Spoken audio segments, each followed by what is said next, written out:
Inclusão é um assunto muito discutido. Quando se trata da surdez, podemos imaginar os desafios enfrentados dentro da família e na convivência social. A Pastoral dos Surdos é uma resposta da Igreja em relação a este tema.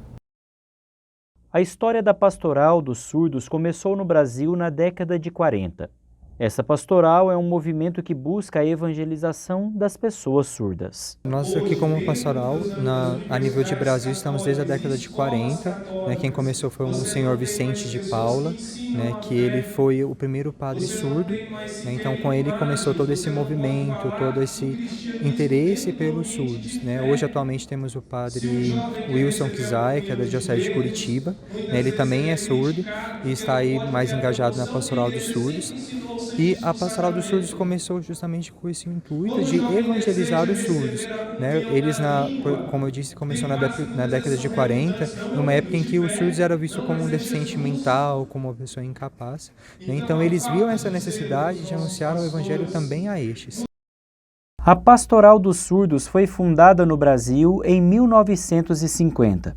Na Arquidiocese de Goiânia, a pastoral já está presente há mais de 40 anos e trabalha na evangelização dos surdos e suas famílias, para que os próprios surdos evangelizem os surdos.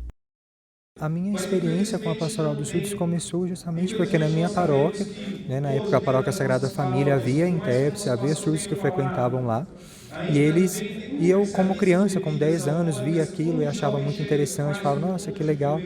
Então pedi para minha mãe para me colocar dentro do curso, e hoje eu faço letras libras, por conta desse primeiro paixão lá atrás como criança, E realmente é uma grande missão da Pastoral dos Surdos anunciar o Evangelho aos surdos, E também motivá-los para que eles mesmos possam anunciar o Evangelho, Como São João Bosco fala, que os jovens evangelizam os jovens. Então, no nosso caso, que os surdos evangelizem os surdos. A pastoral conta com poucas pessoas que sabem Libras, e os desafios se ampliam pela demanda de trabalho com os surdos. A principal dificuldade eu percebo assim, primeiramente a falta de intérpretes, Por exemplo, dentro da pastoral na matriz de Campinas somos somente 4 intérpretes que estão mais na ativa, que estão realmente mais engajados. Temos outros que nos auxiliam, mas assim, que estão mais à frente somos somente 4. E também isso acaba que faz com que o nosso tempo de evangelização para os surdos fique um pouco mais reduzido. A língua brasileira de sinais foi reconhecida como a segunda língua oficial do Brasil pela Lei nº 10.436, de 24 de abril de 2002. É uma língua de natureza visual motora, com estrutura gramatical própria. As pessoas acham que o surdo precisa aprender português. Claro, ele precisa porque ele está numa comunidade ouvinte, em que todos ouvem. Porém, ele tem como eu disse, uma cultura própria, uma identidade própria, uma língua própria. Coisas que poucas pessoas sabem é que a Libras é a segunda língua do Brasil, oficialmente falando, por decreto de lei e tudo. A pastoral assume o papel fundamental na acolhida e no apoio dos surdos e de suas famílias. É meio de comunicação da palavra de Deus e de sustento da fé por meio dos sacramentos.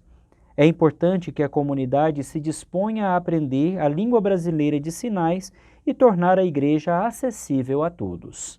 Porque parece que os surdos estão perdidos no mundo, sozinhos. Não têm onde passear, não têm muitas vezes felicidade.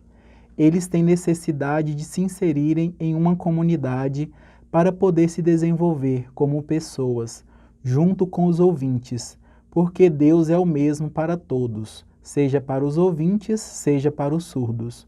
Nós temos a Pastoral dos Surdos em alguns lugares, mas nós precisamos melhorar ainda mais, porque às vezes o padre ou os leigos intérpretes não estão juntos com os surdos, eles parecem estar sozinhos.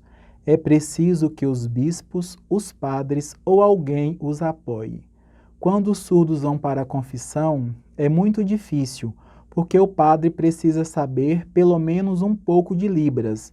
O surdo fala e o padre não entende, e simplesmente dá a absolvição, e o surdo vai embora. Seria muito importante que os padres soubessem Libras.